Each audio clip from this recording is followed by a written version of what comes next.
What single moment killed off an entire industry? Hindenburg killed the blimp and airship industry in the cradle. It could have been a good industry, but the fact that it was caught on film and was the first disaster to be caught on film just killed everyone's enthusiasm for airships. 13 hours later, Reddit. Okay, I get it, the industry was dying anyway, but Hindenburg was very much the final nail in the coffin for people of the time, as they could see the disaster and hear the reactions. I read somewhere that the Empire State Building was designed to be a disembarkment station for airships. Yup. But it wasn't too viable, too windy up there. Not steady for disembarking. Fiberglass completely changed the boating industry. It drastically slowed the deforestation of exotic hardwoods. Changed the designs and performance of boats. Changed from skilled woodworkers to more of assembly line setup. Opening of Panama Canal and other notable canals immediately ended entire strings of industries built upon now obsolete shipping lanes. Oh wow. I never considered this. That must have been a huge hit to the industries along the South American coast. I reckon it was similar with the Suez Canal. You can say the modern smartphone killed off many industries at once. GPS, MP3, affordable point and shoot cameras, calculators, etc. Now it's steering towards killing off the 3.5mm headphone jack standard in favor of Bluetooth. I really hate this because I love a headphone jack. I bought 2 different Bluetooth headphones and they can never sync with my Samsung Galaxy 8, so it's just a waste of time and money for me. Syncing issues aside, Bluetooth also sometimes has a noticeable delay, are much more expensive, and it's another battery you have to remember to charge. The cable of regular headphones has never really bothered me, so I don't see any reason to put up with all the disadvantages of Bluetooth. E.T. for the Atari almost killed the video game industry in the West. Atari lost so much money on the game, mostly due to the licensing fees, that they shut production. The West didn't have another game console until the NES. There is a great video about it somewhere, but I can't remember exactly what it was. Angry video game nerd maybe? There were other underlying causes like the console market being overcrowded. But E.T. really feels like it was the jump the shark moment that made everyone think that video games had peaked, were a fad. The manufacturing fiasco, where Jalisco brand Mexican style cheese was mistakenly made from unpasteurized milk taken from cows not farmed to produce raw milk, that killed a dozen or so people, annihilated the raw milk sector of California-based Altadena Dairy and nearly bankrupted Altadena founder M.R.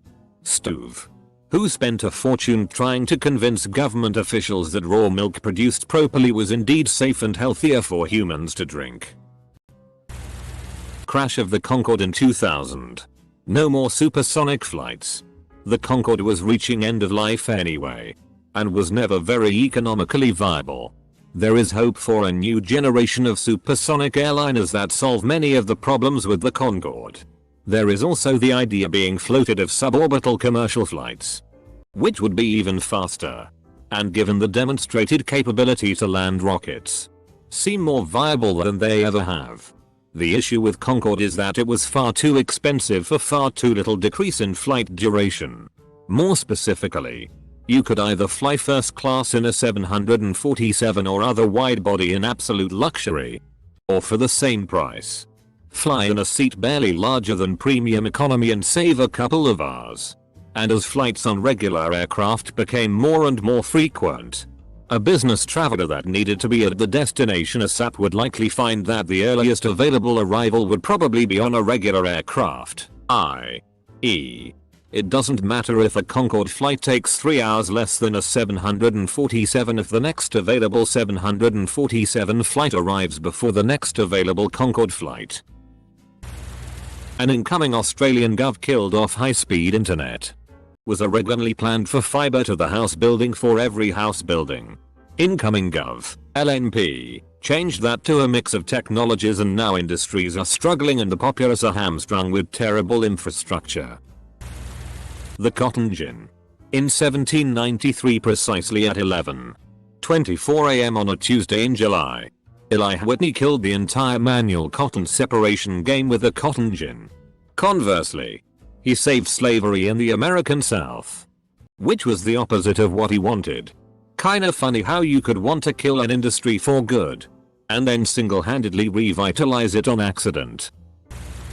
The diesel emission scandal has almost killed the diesel for small cars and motorsport applications. 11-figure fines. The loss of diesel as a more efficient and environmentally friendly choice. And it resulted a bunch of manufacturers, mostly within the VAG group, Audi and Porsche most notably, completely dumping their diesel development programs overnight. We definitely witnessed the end of the small diesel commuter in the US when that story broke. Everyone was likely doing it. VAG are just the unlucky bastards that got caught. My guess is that we'll start seeing more ultra high compression gasoline engines following Mazda's advancements. Not to mention the somewhat recent adoption of small turbocharged motors on nearly everything. Hell, Nissan is putting into production a variable compression engine. The tech has been around for a while, but nobody had gotten to the point of being usable in a production vehicle. Mix with modern hybrid tech, it'll be a good bridge moving into fully electric vehicles across the board for the general public. Especially now that we're seeing some manufacturers figure out how to make cars lightweight and still meet modern safety standards. Ford, GM, Jeep, and others have integrated aluminum with their trucks to shed hundreds of pounds. Honda and Mazda have both put out new cars, the Civic Hatch and Miata, that are either absurdly light for its size or comparable to the weight of the same model car from 30 years ago. The Surgeon General's 1964 report on smoking is generally seen as the cause of the 50+ year decline in per capita cigarette consumption that continues to this day. This reminds me of that Mad Men storyline, which was just so good. The Honda CB750. It destroyed the British motorcycle industry overnight and was the head of that tsunami that eventually destroyed the British motor industry. From the largest motorcycle and second largest car industry in the world to a rump today. What is the largest British owned car company today? Morgan, a car largely made of wood. My dad has a CB750. First bike I learned to ride on the street, transitioning from dirt. It was a 1982. This was in 2002. You just pull the bike out of the shed, put gas in it, and it runs. Great bike. Glad he still has it. Will eventually get it to my garage.